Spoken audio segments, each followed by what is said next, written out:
All right. Hello again, adventurers, and welcome to another exciting episode of D&D Deep Dive, the show where we dive deep into classes, subclasses, and other features of 5th edition Dungeons & Dragons to help you get the most out of your choices. So, today, you may notice, again, this layout looks somewhat different, and we have a new face.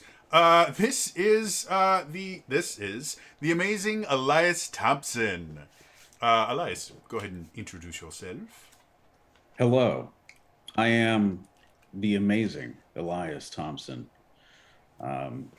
You may know me from things such as being on Jody's Zelda tabletop role playing show, Realms of the Wild, in which I am also a producer in addition to a cast member, where I play a bomb loving gore named Aruna.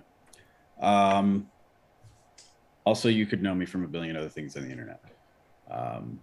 I am a player and GM for the past however long 5th edition's been around.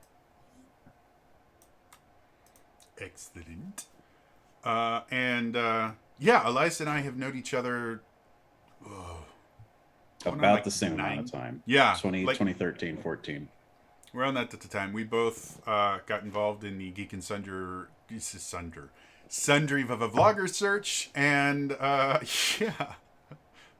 Fun fact, I can't remember when it was, but we were talking about when we first met or something similar to that. And I had forgotten we had actually met on a YouTube Hangout back when Google Plus was a thing, and they had these things called Hangouts. We actually met on a Hangout during the first round of the Vlogger search, and I'd completely blanked that from my mind. Yeah. So yeah, Probably intentionally. probably. So yeah, and Elias, I think I was your first DM, right? You were my first, Jody. And now he runs his own stuff and he does all these cool things. So yeah. So we are going to be talking about same thing we were talking about in the previous episode, which is the Barbarian. You talked about the Barbarian last episode too? Oh, I got to change my material. Darn it. Again, the entire purpose of this series is to kind of take apart the defining features of each of the classes and talk about different ways that you can modify them to help you to create your own homebrew, to kind of be able to interpret other people's homebrews to see if it's something that's going to fit in your game. And so in the last episode, we talked about the defining features themselves, and then we went over the path of the Berserker Barbarian and the path of the Totem Warrior Barbarian, the two barbarians that show up in the player's handbook. Today, Elias and I are going to be talking about things outside the player's handbook, and then any other, kind of rage-based style warriors that we can come up with. So quickly, Elias, what is your familiarity with the Barbarian itself? I have played a couple of different Barbarians in various games, both fairly short-lived. So in total, I haven't played it too much. But it is my go-to like damage dealing class, especially because they're also kind of tanky, depending on how you play them. In the home game that I DM, there's also a player that is a Barbarian there. So I've had to work with him on a few things for his character. So it's one of those classes where I have one of the most experiences in, despite me being pretty widespread amongst a lot of different classes for the most part. Makes sense. It's a fun class too. It's a fun time usually. One of the so many different ways you can play them. Oh yeah, definitely. And I think that's one of the Barbarian gets a bit of a bad rep. Because most people, when they think of Barbarian, the only thing they think of is the Berserker Barbarian. And more specifically, they only think of really half of the Barbarian's kit. when we're talking all the things that it can do. So, quick refresher on 5th edition class design. In 5th edition D&D, every class is designed to play very, very differently right from the beginning. In order to do that, all these classes have what we call defining features. A defining feature is either something unique to the class, or maybe it's not unique, but they get it earlier or can use it in a different way than any other class. And in order for something to be a defining feature, it needs to show up within the first 2 levels. So, the defining feature of the Barbarian. In the first 2 levels, it gets 4 different abilities. We went over them last video. We're going to touch on them again just so we can kind of refresh. They are Rage, Unarmored Defense, Reckless Attack, and Danger Sense. And this Rage is the stereotypical Barbarian ability. And I think almost every, if not every single subclass interacts with Rage in some way, shape, or form. It is that iconic an aspect of the Barbarian. Yeah. Basically, it's like how you use your rages almost. Mm-hmm. It's how you they'll either add something additional to the rage, or they'll give you a different way to do something while raging. But one of the things that a lot of people kind of forget about as far as rage is concerned is there are 3 aspects to rage that you get. You get advantage on strength checks and strength saves, which most people don't really deal with a whole lot. And we'll actually talk about a specific subclass here in a second that actually gets a huge benefit from that. The one that everybody thinks about is when you make melee weapon attacks using strength, you get extra damage. But it's flat damage. It starts at +2 and eventually gets to +4. It is not a massive amount. On crits, it doesn't increase or anything because it's a flat number, but that's what most people think about. It makes a little more of a difference probably in the earlier levels, the flat damage, than the later levels. But by the time you're in later levels, you have all these different other extra features and stuff that... Well, and something you do see a lot in the subclasses is they give you additional attacks or other things like that that will also get that proc. So it's not that it's useless. It's just everyone puts this huge emphasis on that aspect. It's not OP, everyone, yeah.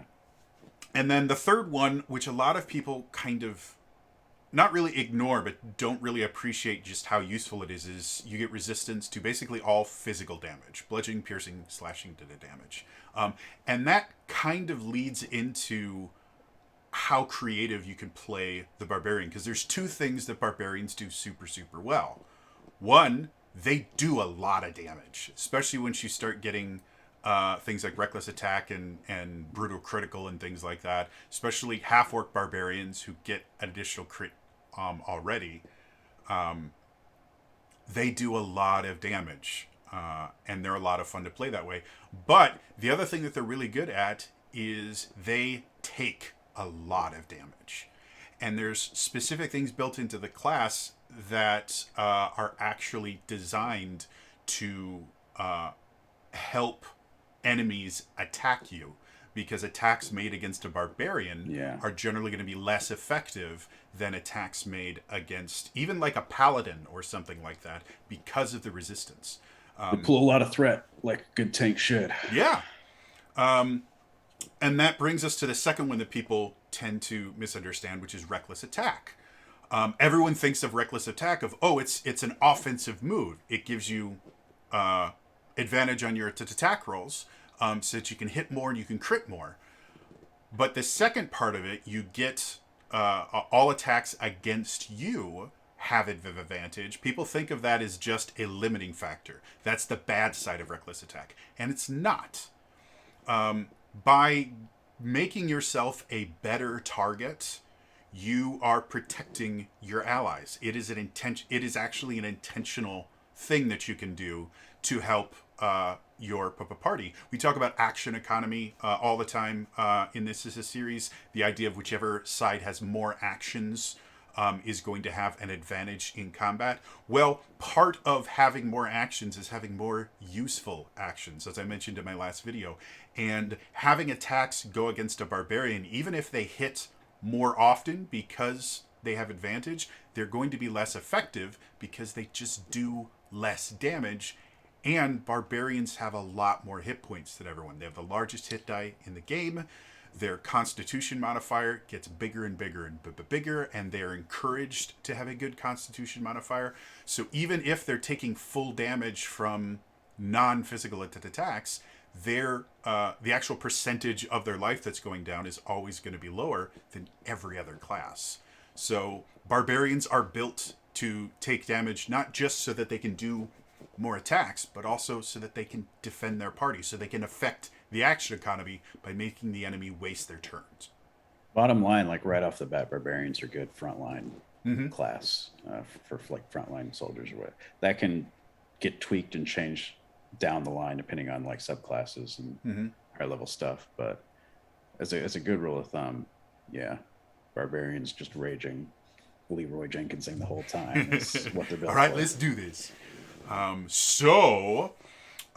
To start off with let's see how many times I can say the word with. To start off, Can you get a with counter on screen?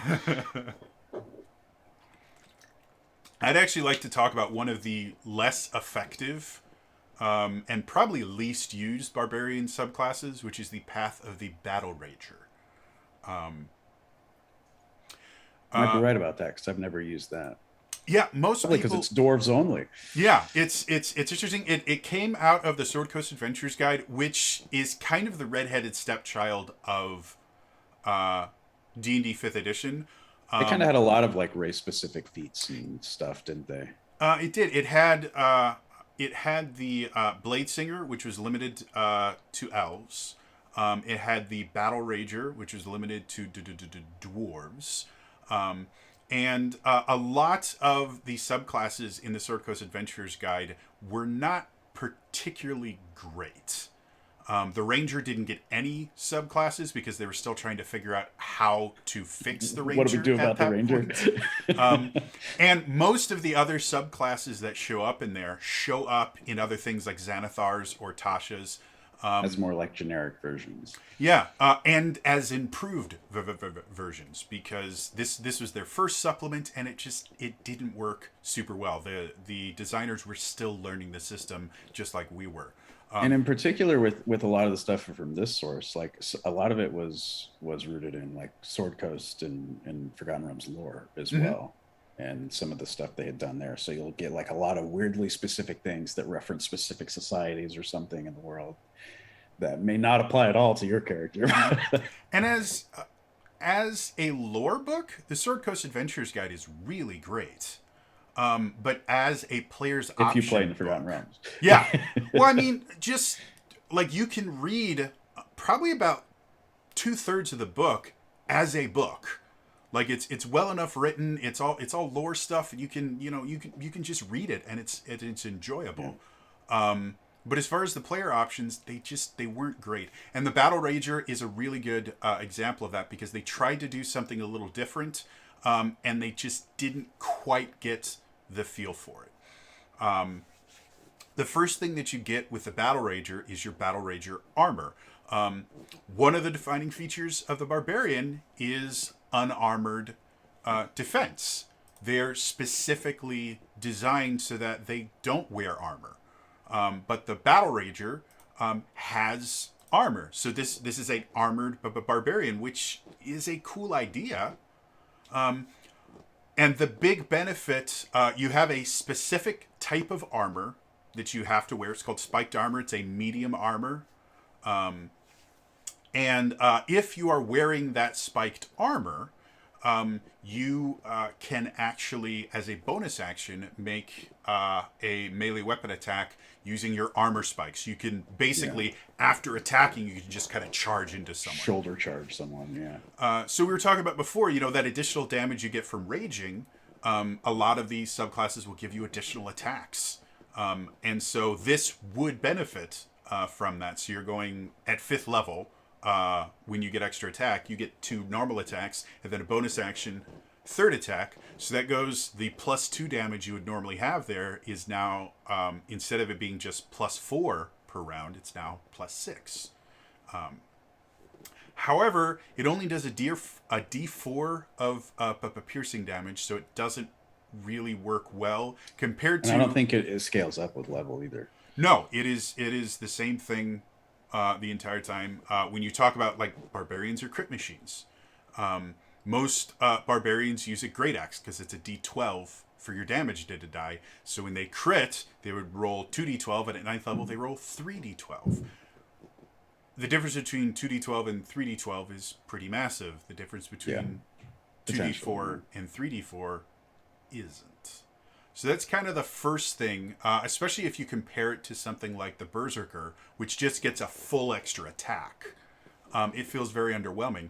However, I mean, in addition to, like, if you're sacrificing your unarmored defense, which is largely constitution based, and then you go back to spiked armor, which is cool armor, but it's basically just glorified, medium armor here. It's your set number plus your dex, max 2, right?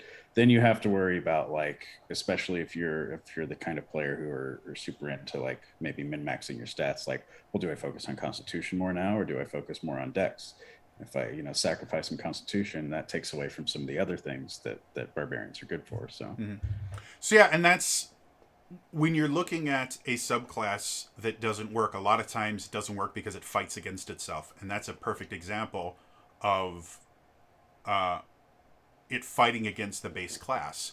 The base class is supposed to be strength and con. That's what you do. This tends to give you an incentive to at least get your dex up to a 14, which is not a massive dexterity score. And not a huge ask, but it costs some things sometimes. Yeah. And you're not going to be able to improve your charisma. Charisma tends to be really useful for barbarians. And you're not going to be able to improve your constitution, which is massively useful. So those are the kind of things until you can start avoid. like enchanting this armor and stuff, your AC set, because the armor is a defining part of the class. You can't just go and get like plate or something like that. And once you have a dex of 2, like, that's it. You're a 16 for the rest of forever. Well, and that's another thing that's kind of interesting about this. Because they create a brand new type of armor, the magic items that show up for the rest of the party members, you're not going to be able to use. Like, just half of them right off the bat, you just don't apply to you. Yeah. And they don't. Something that you'll see in a lot of other classes that do add special things is they will allow you to somehow create it. Like, if it's a magic style thing, you can spend so much time with an item to turn it into that. Like the Hexblade or Pact of the Blade warlocks. Well, they can use magic weapons as their pact weapons, but they just have to spend fits an into hour. the little class thing. Yeah. There's no way that you can turn, chain armor, chain At least mail. not as written. Yeah. Yeah. And that's another thing, that if you are going to create a brand new item, which is a valid thing to do for a homebrew, is just to create something new. Elias, this would be like a perfect example of, like, talking to your DM. It's like, I'm kind of stuck into this, spike armor stuff, but I've also got this, like, magic armor. Is there, like, someone somewhere that can, like, combine them somehow, or, like, is there anything we can do about that, or am I do just... we have crazy glue? Because I'll just stick them on. So yeah, I mean, Elias is actually pretty familiar with my Dragon Knight class because he plays it in one of the campaigns. And in that, I create, for each subclass, has a different, unique weapon that they use. But built into the class is how you can turn normal and magic items into those weapons. Because without I'm that, very thankful for, because I've definitely had to use that. yep. Without that, the class is really limited, and the same thing goes here. Now, the other aspect of the Battlerager, which I do think is interesting, is the last line, which most people ignore. Additionally, when you use the attack action to grapple a creature, the target takes 3 piercing damage if your grapple check succeeds. So, the Battlerager can be a grappling style barbarian. And when you're raging, you have advantage on strength checks. And grapple checks are contested strength checks. It's strength athletics versus either their strength athletics or dex acrobatics. So, if they were to focus a little bit more on the Battlerager being a grappling style, which I think kind of makes sense with the spiking armor, that they're going to be grabbing onto people and pulling them in. Just attacking with your body all the time. Yeah. It could be really cool. I talked in my last video, a really useful combination for a totem barbarian is one of the wolf totems you eventually get gives you the ability to knock a target prone as a bonus action. So if you knock the target prone and then you grapple it, in order to stand up from prone, you have to use half your movement speed to stand up. If you are grappled, your movement speed is reduced to 0. So as long as that target is grappled, they are incapable of standing up. So by bonus action, knocking them down, grappling them with one of your attacks, and then using the rest of your attacks, all the attacks you're going to make are going to be at advantage because they're prone. Any attack they make are going to be at disadvantage because they're prone, and they can't get out of prone without wasting their action to break the grapple. Because that can't replace an attack, they have to physically use their entire action to break the grapple. So something as simple as that could work really well with the Battlerager, but they didn't because, again, they weren't quite as familiar with the class. Yeah, and it's also like a set 3 piercing the entire time, which... At level 3, it happens every time you make a grapple check, like if they struggle or something. Mm-hmm. This is what, level 3 you choose your subclass, like that's great. If you get to level 17 though, it's just like, am I going to bother grappling, or am I just going to use this super cool magic weapon I found instead? So, and that's another thing, anytime you put flat damage or anytime you add damage to anything, there should be an escalation somewhere. A really good way to know when to escalate is to just look at tiers. Tier 2 begins at level 5, Tier 3 begins at 11, Tier 4 begins at 17. If you up things with the tier, it generally tends to work, and a lot of classes will just skip upping things for Tier 5 because when you get to level 5, you either get access to 3rd level spells or extra attack, which is enough of an up that you generally don't need to do something else. But if this was, at 11th level, it turns into 6 piercing damage, and 17th level turns into 9 piercing damage, well, that's still a decent amount of damage that it's worth considering. It's not always going to be the best option, but it gives you choice as opposed to 3 damage just really isn't worth it. Going forward... they add a few other things, like with Reckless Abandon, you get temporary hit points every time you use Reckless Attack while raging, so encouraging you to use Reckless Attack. They let you use the dash action as a bonus action while you're raging, which the Barbarian is already hypermobile. It ties with the Monk as far as fastest base speed. So giving it... a dash action that now you have to choose between dashing or doing your extra attack. Is just not quite as useful. And then Spiked Retribution, which is a 14th level ability. Anytime somebody hits you with a melee attack, they take 3 piercing damage as long as you're raging, which again is a cool idea, but 3 damage at level 14 is next to nothing. Now, you are dealing with multi-attack. Generally, by level 14, most creatures are getting 3, 4, sometimes even 5 attacks in a single turn.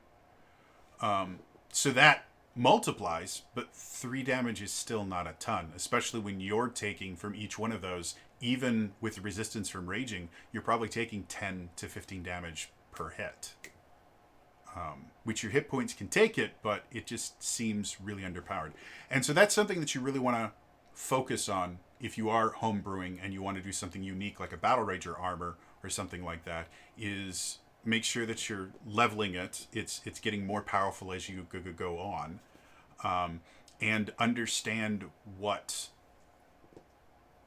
players are going to be dealing with at those levels. 3 points of damage is nothing for a 14th level character. Elias, yeah. Your thoughts, Elias? No, it's we've talked already about like how damage, at least on some level, should scale, whether it's through extra attacks or increasing dice values or adding extra dice, like what have you. But this definitely seems like a sort of first pass at, you know, an additional sort of subclass, and it kind of shows. If you can ever like scroll through some of the later barbarian subclasses, like there's almost, unless you really like spike armor Mm-hmm. and are a dwarf, Yeah. no reason to pick Battlerager almost any given time. Yeah. I mean, Um, literally any other flavor of, other than having spiked armor, any other flavor of dwarf could, or barbarian could be flavor texted into a battle rager. which at that point you could just, you know, homebrew like some magic armor type spiked, you know, Mm-hmm. pauldrons or something like that for barbarians specifically, and just go with that. Don't have to be your dwarf, doesn't have to counter your armor, like. Mm-hmm. So yeah. So again, we bring this up because I like the idea of the battle rager. It's just executed poorly. And if someone were to revisit the Battle Rager and make some changes to it, it probably could be a pretty interesting class, especially if they focused on the grappling aspect of it. I think it could be a lot of fun. Yeah, because I don't think that like a later version of this was ever really done, probably Mm. especially because it's made for like very specific kinds of dwarves that exist in the Forgotten Realms. Mm-hmm. I'd be curious though to see like a later, more generic, improved version of this. Yeah, I think it'd be cool. It would have been cool to see it show up in Tasha's as an upgraded version, but who knows? Again, something we've seen a lot I don't from. think fifth edition's going away anytime soon, so there's Oh always no. time. Well, something we've seen a lot, especially once Tasha's hit, was just it almost feels like Wizards of the Coast is trying to forget that Sword Coast Adventures Guide was a thing, because almost every class in there has shown up somewhere else. So, yeah, I really would like to see this updated sometime, but it would take more than a quick pass to do it. So that being said, do you have a particular barbarian flavor that you think is interesting? In terms of subclasses, both of the barbarians that I have played, Mm-hmm. as well as coincidentally the barbarian who plays my home game, have all been Path of the Storm Herald, which I Ooh, think first showed up in Xanathar's yes. guide, if I'm not mistaken. Xanathar had And a even couple that, storm stuff that was kind of cool. They had, I think, a yeah, storm sorcerer too.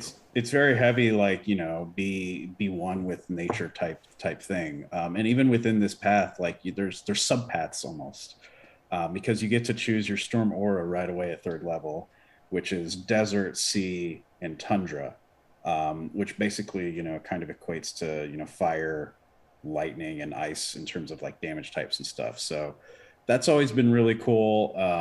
Whenever you rage, I don't know if it's right away, but there's this kind of like weathery type field that comes around you. Like uh, one of the ones I did, as well as the person in my home game, was the sea aura, right, which is a lot of lightning based type stuff. And so like static electricity can kind of form around you. Another of the barbarians that I did was desert, and he was a fire ganassi as well. So there's just a lot of fire themes going on there. You know, think of a fire ganassi raging. Of course, there's going to be like flames and stuff and fire damage happening. Um, and so there's a lot of flavor here, to just, you know, role playing elements. We've been able to do so many role playing elements with the Path of the Storm Herald as well. Mechanically, um, every time it comes to your turn while you're raging with this kind of rage, if for some reason you think like a bonus action attack isn't a good idea, you can sort of rebuff your rage, and that sort of like aura that comes around you, like whether it's, you know, static electricity, which is like a d6 for anyone within 5 feet or something, you can sort of rebuff that and sort of immediately uh, sort of like do that. Mm-hmm. And then you get into some more interesting things. 10th level, you can sort of use it for resistances and sort of expand the tanky parts of it. I've always found this to be pretty interesting, and just the kind of like elemental nature of it combined with some of the mechanics and like the role-playing aspects has always been appealing to me. Have you ever messed with this one at all, Jody? I personally I personally haven't. However, if I remember correctly, Day, a mutual friend of ours, who's amazing and wonderful, she played a Storm Herald Barbarian in one of my campaigns for a little while. And it's... So the Storm Herald Barbarian, going from the Battlerager to the Storm Herald, just kind of shows how much better Wizards understood the class, going from Sword Coast to Xanathar's. Yeah. The stuff that we talked about before, the Desert Storm aura starts out at 2 fire damage to everyone within 10 feet of you. At 5th level it goes to 3, 10th it goes to 4, 5 at 15th, 6 at 20th. So you can see they used a slightly different step method than we discussed, but they had gotten that idea of, okay, 2 points of damage isn't going to mean anything at 15th level. 5 points of damage is.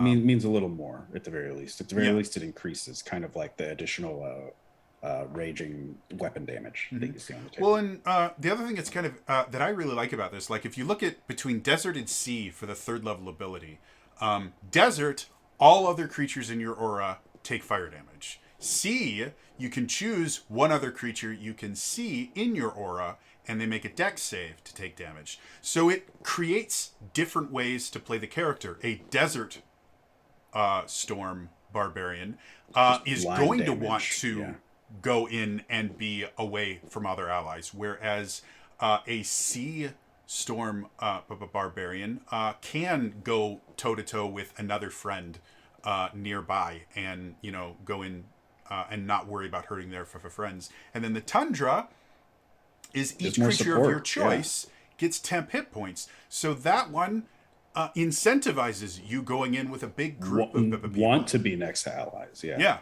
So I love the fact that this gives you so many different ways to play. And this is another thing I mentioned in my other video when we were talking about the Totem Barbarian, is the idea that if you're new to homebrewing, just creating a different option for a subclass can be a nice totem, place aura, to start. Yeah.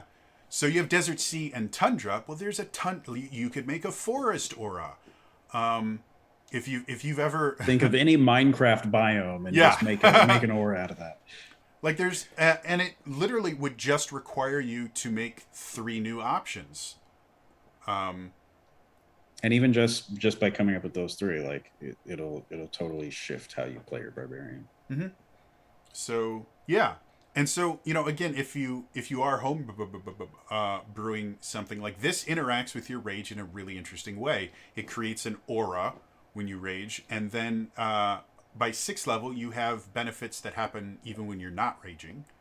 The sea aura, like you can breathe underwater now.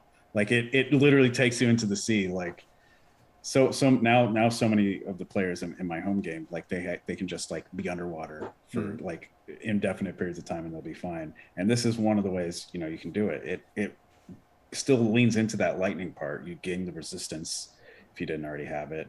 Your swimming speed, you can move just as fast ish as you can on land. And another thing that a lot of people don't realize is rules for underwater combat apply to creatures that don't have a swimming speed. If you have a swimming speed, you are no longer making your attacks a disadvantage. So with the fact that Call of the Netherdeep just came out, which is an underwater campaign, there are the 2 final very large areas in the adventure are entirely underwater. And you have to spend your entire time underwater dealing with swimming speeds and underwater combat rules and all those other things. So a lot of people kind of downplay how useful swimming speed is in certain situations. And just by having a swimming speed, you no longer have to deal with some of the most damaging aspects of underwater combat. And breathing underwater is always useful. Yes, it is. So yeah, and that's another thing if you want to, because they do that for the Eagle Totem Barbarian as well, is they give you a different movement type. to kind of flavor your class more. The Eagle Barbarian can actually fly for short periods of time. This one can swim. Doing that and understanding what happens when they're given this additional movement speed can be a really great way to flavor your homebrews and things like that. Yeah. And then the 14th level stuff, you get even, and this is something that I really think should happen with most subclasses, is you get something cool at 3rd level that's going to kind of define the subclass. And then as you level up, it should get cooler stuff as well. And Raging Storm, the 14th level ability, is a perfect example of, okay, we're just going to give you another cool thing that you can do with your Storm aura to make it that much more useful. Yeah, using Cena's example again, basically anytime you rebuff and do this sort of, electrostatic thing with your rage, you basically can use a simple Thunderwave spell every time you do it. Like it's lightning, well, it's lightning instead of thunder damage. But it's basically like that, and then you can knock them prone if they fail their save on a strength save this time, because you're just a sheer force of strength, which is it's cool flavor, right? Mm-hmm. And again, the prone condition is super useful. And then you have your dwarf guy with the spike armor come and just tackle him. Yeah, he just like, this is my moment. He's prone. Yes. Hope you like 3 damage, because that's what you're getting. I'm just getting this kind of view of this barbarian coming in like lightning shooting out of its eyes, and it goes raw. This wave of electrical energy knocks us over. This little dwarf goes over. Spikes. Storm Herald, super cool. Yeah. It's my favorite so far, but they're always coming up with new subclasses that I have to look at all of them again every time I make a character for any class, because there's always like just more stuff to choose from. When one of my personal favorites of the non-PHB subclasses is the Path of Wild Magic, because the one thing that you generally will never see a multi-class of is a barbarian and a wizard. Like they don't mesh well. And this is a magic barbarian, and it is the most bonkers, just dumb idea you could think of, and it's pulled off really, really well. I admit I haven't looked too much into this particular one, just because of that weird like combination. It was just like, I don't know if that would work based, it's just like, I'll look at other subclasses. Yeah. And it's one of those things you sit there and you hear it and you're like, there is no way this should work. It sounds like it should fight against itself, and it doesn't. So one of the cool things about it, what do you remember what source this is from? If I remember correctly, I think this is Atasha's. Okay. I'm on D&D Beyond right now. So later on, basically more when it's one of the more refined ones when they found their step. Yeah. Tasha's subclasses are works of art, to be perfectly honest. They really kind of fell into their stride well by that point. But the cool thing about it, so again, something you're always going to see with barbarians is they get something to do with their rage. Their rage does something different.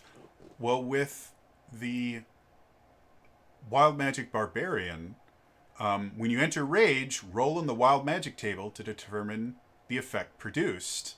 If the effect requires a saving throw, it's 8 plus proficiency plus your con. So this really emphasizes having a good constitution. Yeah. And it's not the full Wild Magic table that you see from the... Thank goodness. But to give you an idea of some of the things, like you roll a d8, there's 8 different effects. You roll a 1, shadowy tendrils lash around you. Each creature of your choice that you can see within 30 feet of you must succeed on a con save or take 1d12 necrotic damage, and you get 1d12 temporary hit points. Or if you get a 5, whenever a creature hits you with an attack roll before your rage ends, that creature takes 1d6 force damage as magic lashes out in retribution. So some of these they just happen right when your rage happens. And some of these are a lasting effect that goes for the entirety of your rage. They're random, they're chaotic, Like, here's a good one. If you roll a 4, magic infuses one weapon of your choice that you are holding. Until your rage ends, the weapon's damage type changes to force, which is really good. There are almost no creatures that are resistant to force damage. And it gains the light and thrown property. If Imagine the weapon, just having a giant great axe that uses barbarians. Like, oh, never mind. If the weapon leaves your hand, the weapon reappears in your hand at the end of the current turn. So you can go throw it, and then once your turn is over, it just comes back. You have turned into Thor. This is that like it's cool. That's the Thor one. And then as you go further, they do another thing that I think is interesting. For barbarians, anytime you give them something that records an action, they have to choose between, do I want to make 2 attacks once they hit level 5, or do I want to use this as action? And something that's really important about that is your rage can end early if you don't take any damage and you don't make any attacks. So up theoretically, to a certain level, theoretically at 6th level at least, this could end their rage depending on what's going on. So anytime you're doing that, you have to make sure that it's a useful enough of ability.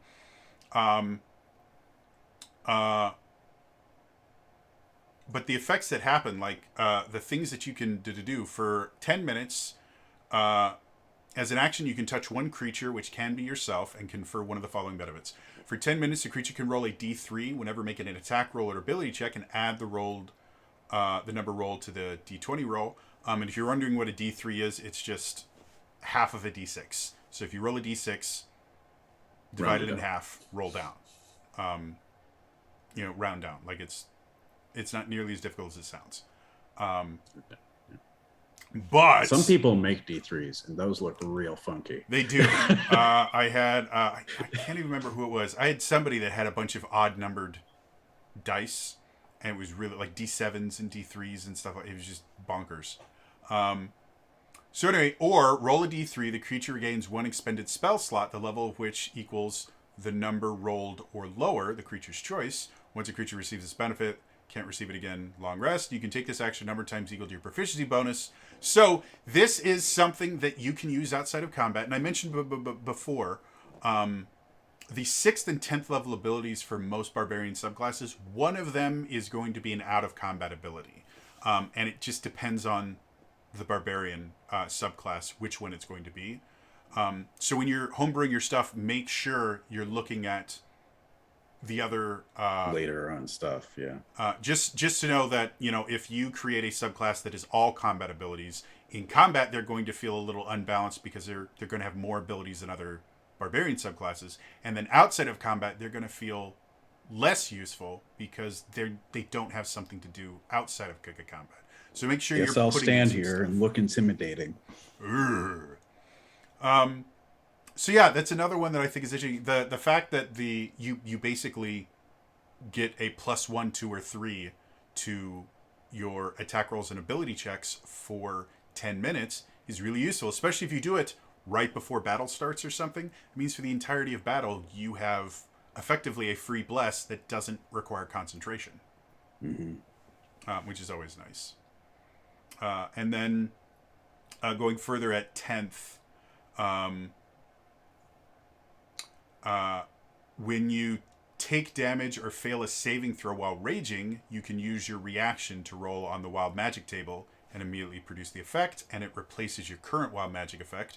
No limitation. Could be good or bad. Yeah. So again, for those things where you get a 1 on it, that's a one and done thing.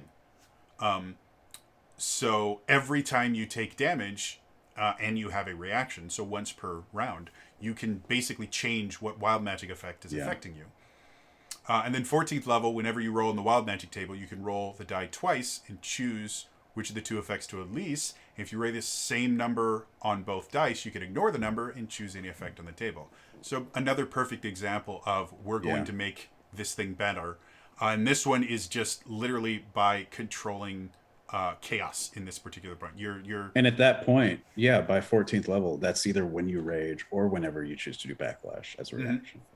So all these things stack upon each other, and and this is a really really well designed subclass because everything going forward stacks on the previous things, and that's what you want to see. Is anything you get at a higher level should somehow affect your low level stuff, whether it's, again, controlled surge is just manipulating statistical probability, unstable backlash is just giving you more uses of it. Like, meanwhile, you've got your Dwarfinus spike armor there, like, I'm ready to hug. Who wants a hug?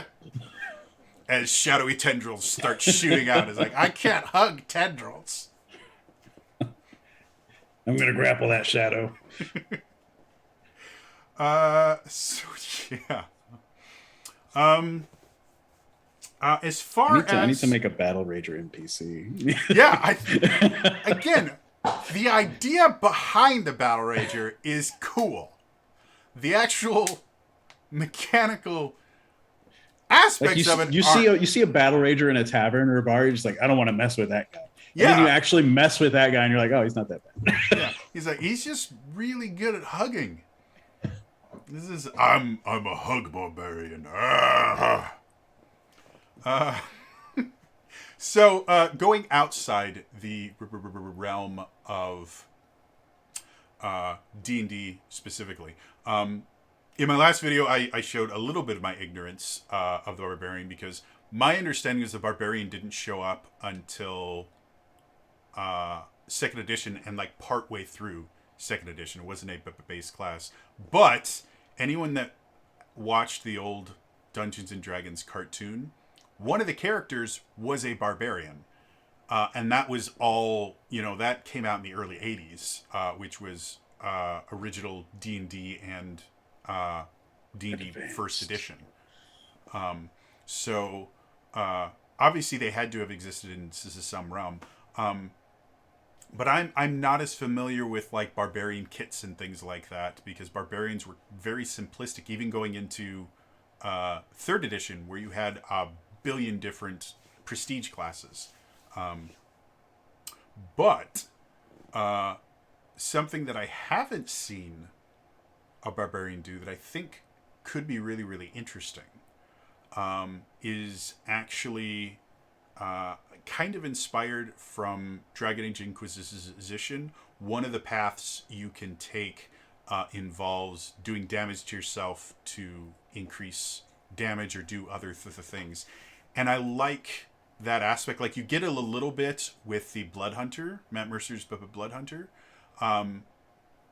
But I really think for a barbarian, with the fact that they have so many hit points, I think it could make for a really interesting barbarian, where when you rage, you can have maybe a bonus action, or maybe you can replace an attack with something that you use, either your own hit points or maybe your hit dice you use as a source of limited resource.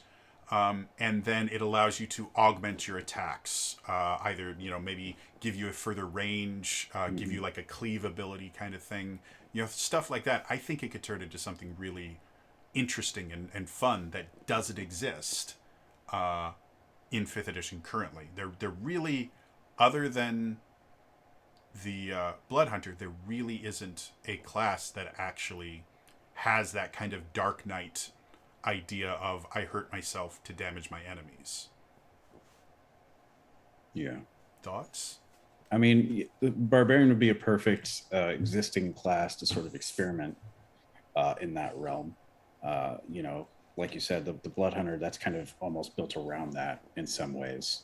Whereas Barbarian isn't built around it, but you could, one of the subclasses could be, something blood related or something like that, yeah, right? I mean, where you could, do some limited things where you take some of, you kind of have the reckless attack, right? Which is sometimes seen as a trade-off, like you sacrifice some of your tankiness kind of for more DPS.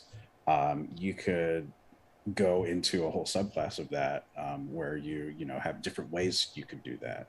Maybe utilizing some recklessness in some way. Yeah, I mean, tying it to reckless attack could be really, really interesting, especially since, again, most Barbarian subclasses focus almost exclusively on rage. Mm-hmm. So having one that focuses much more on the reckless attack aspect. You could even do be like a kind of a buffed rage almost with that's like a reckless rage where like every time you rage and you choose to, you can take some of your hit points or hit dice or whatever and focus that into a rage, which makes something X more powerful for X amount of time, right? Yeah. So yes, someone that wants to homebrew You something. rage so hard your nose bleeds and comes out of your like, ears. Ugh. Yeah. You start crying blood. So One yeah. of the things that I had always been interested in, especially with that Fire Ganassi Barbarian that I made this for, I think I played him once for a one shot a long time ago. And I was still pretty new to Barbarian at the time. And so I wasn't like as familiar with like Fire Ganassi, right? They've got some race-based spells they can do. I think like a fire bolt or something like that. Which you can't take advantage of too much if you're barbarian, especially while you're raging, because you can't really cast spells while you're raging at all. I don't think I knew that, and I think I accidentally like did it a couple times because it felt like it felt right. Right, I was this fire, and I was the Desert Storm Aura too, so I've just got fire stuff going on all over the place. It kind of made sense, but mechanically, it wasn't really allowed.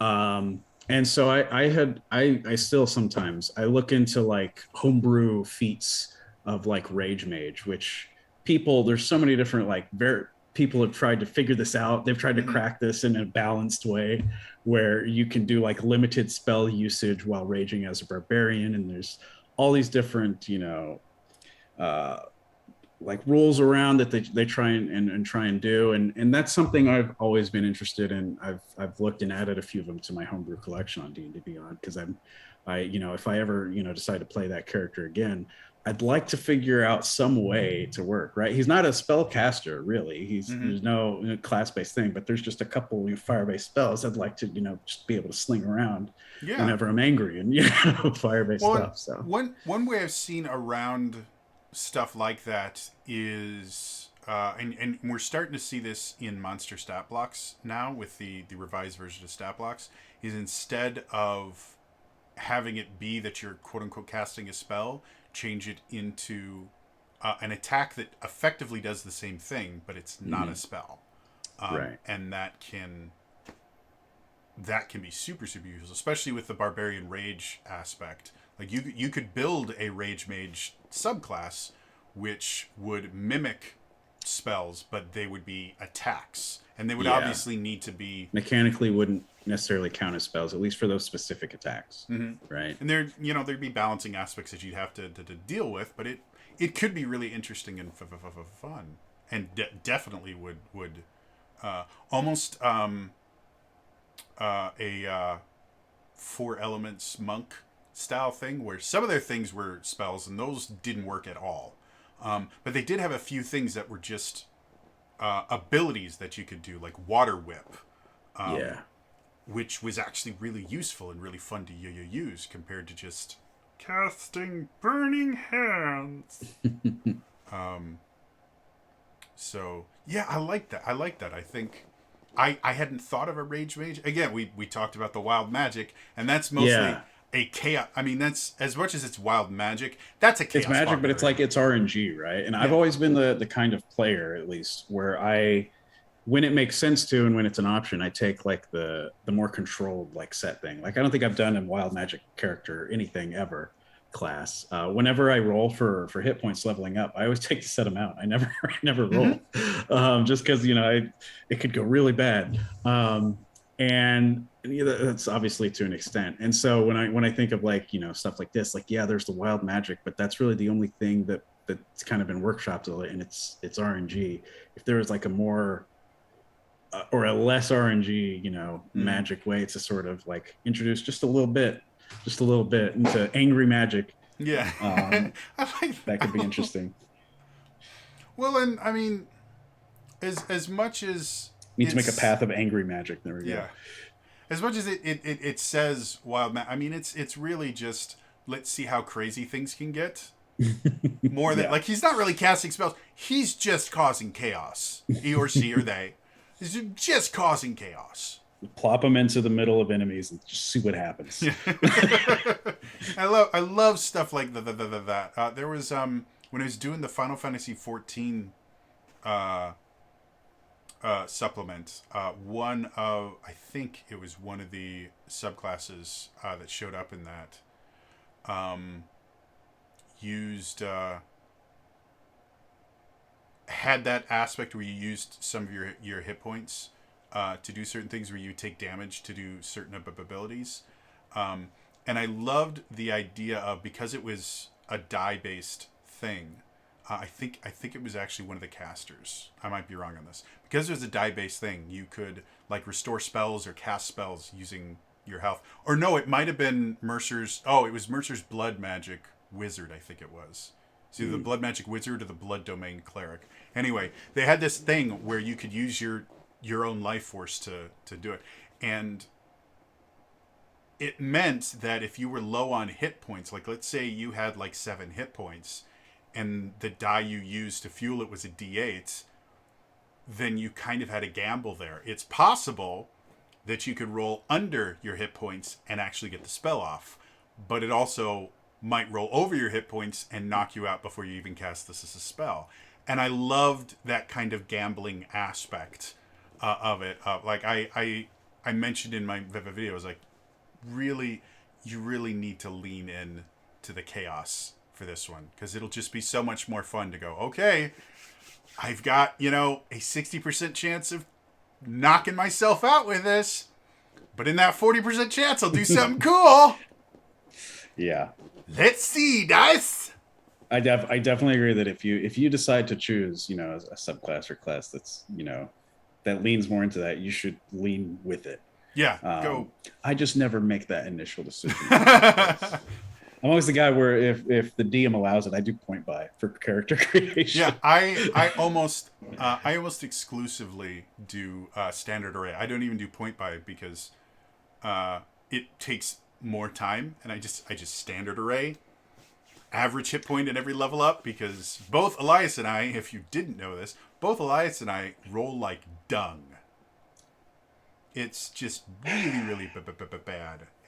Which not always, but sometimes for things where you're rolling damage against yourself, that can be beneficial.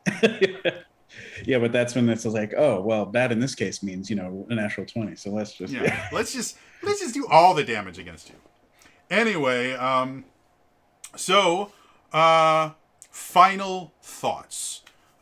As far as the Barbarian and the stuff that we've talked about here, what are your kind of like final thoughts on homebrewing for the Barbarian? What are the things that stick out the most to you that we've kind of looked at through this? I mean, I would be curious to see some stuff from Wizards or other sources, like maybe dip their toes into like magic based little magic supplements, leaning into rage or leaning into some other features that you just inherently have with Barbarian. I think there's some potential there. For my situation, for other situation, like when I looked up that Rage Mage feat, there were like 4 different versions from all different people, all different sources. So I'm not alone in thinking like there's got to be something you can do about that. So I definitely think there's that. Conversely, though, like I think that just more ways to experiment with what all you can do. Like Barbarian is kind of initially designed to put you on the front lines of a battle, and then just seeing what all can happen. Like we've got an RNG based magic one, maybe more chaotic, like non-magical based subclass could be cool. Or make spike armor better. Yeah, well. Like there's turn the hugging Barbarian viable. Maybe the path of the hugging Barbarian. Who knows? Yeah. And then for me, remember, you want to ensure that you're not fighting against yourself. Like again with the Battlerager, it was changing how the base class is supposed to work, and it was fighting against it. So understanding that whatever you do in your subclass is going to need to interact with the base class. Not forgetting things like barbarians, despite the fact it's not a defining feature because it shows up later on, barbarians are hypermobile. So giving them even more speed generally isn't going to be as useful. When they get to max level, they can go 50 feet in a single move action. That is generally your entire battlefield. It is extremely rare to have battlefields that are larger than about 60 to 80 feet wide. So unless you get like, a third or fourth attack somehow, like you 20 feet here, attack there. Okay, they die. Now I go, 20 feet back and, do this. Yeah, I mean, so understand what the base class can do. Understand things like brutal critical and unarmored movement and the things like that. But also understand the defining features.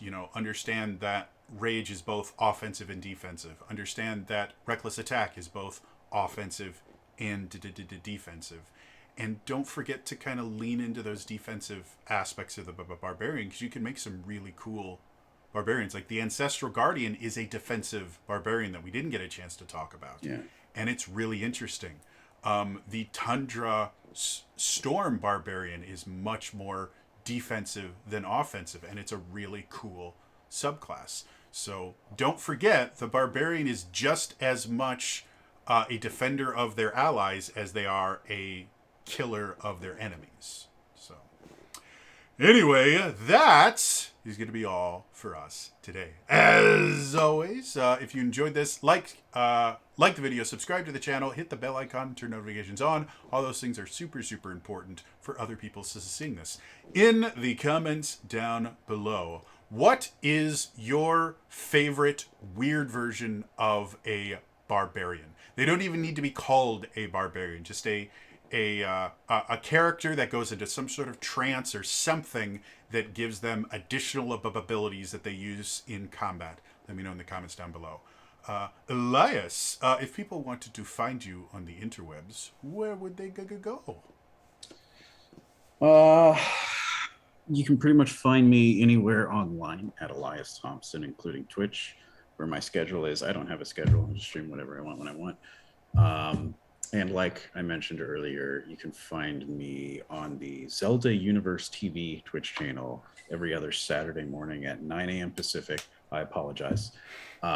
Where we do Realms of the Wild, our Zelda tabletop RPG. It doesn't use 5e, but it's still a fun time. Check it out. Definitely. Again, that is all for me today, and I will see you guys next time. All right? Bye-bye.